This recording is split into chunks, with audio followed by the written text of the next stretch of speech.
Next, you're going to start editing, and I'm going to take you into the edits here. Remember to open it up. You only click on it once. You only want to highlight it. If you click on it twice, it's going to open up in Photoshop.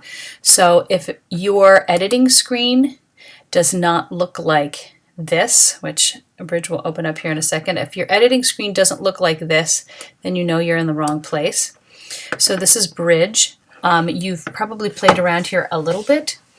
Again, I'm going to do it one more time. To edit a photo, I'm going to click on it. Oh, that's a PSD file. Depending upon the you won't be able to edit certain ones. So PSDs, this is a photo that was saved in Photoshop. You can only edit JPEGs in here. So fine, I'll just do the same one. I click on this photo and I click on this circle thing that's Camera Raw. So in Camera Raw, you've got a number of different things. First, you have this menu up here that's very specific. All of these changes, some of them you'll use, some of them you will not. You might use the crop tool in here. This one is a straightening tool. Like if you have a crooked horizon line, you're going to fix it with that. Spot removal is for if you had a face and you wanted to edit something, or if I wanted to, let's just go over this. I'll go over some of these. So if I wanted to, say, get rid of this string here, I'm going to click on those areas and it gives me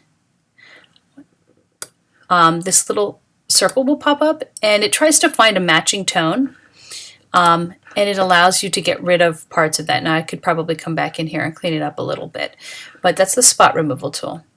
Red eye removal, we don't have a brush adjustment brush. This will allow you to, first of all, here's my brush.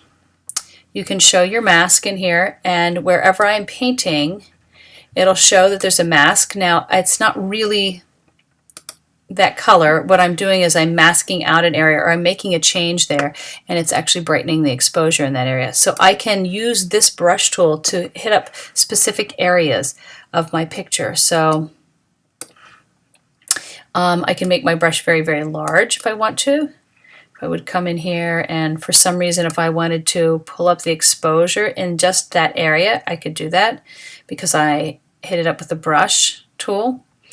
Around that brush, if you look at the exterior of it where the dotted line is, if I change the outside, that's my feather, and it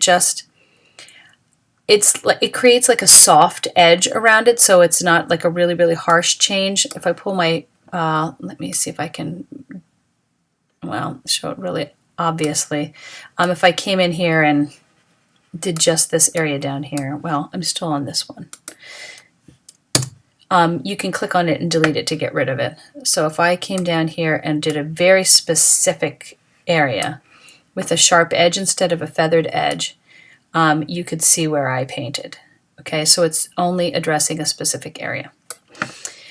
This tool right here is a shade tool, does just like the brush tool does, but it's sort of like over a shade. So if I pulled this down here and pulled my temperature down, it's like a graduated filter of whatever change you're putting over there. So if I were to change this around, I could bring that slider in anywhere. It's great for if you suppose you had one area that was very overexposed and you wanted to pull down the exposure in just that area, you could do that. Okay, anytime you don't want something in there, then you can come back to that menu and just click delete and it'll go away.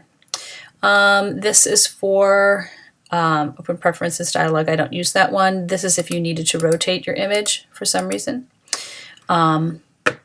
So that's the top menu. So these are very, very specific things. To get back to my regular edits, I just click on this little hand right here, and then I have my regular edits.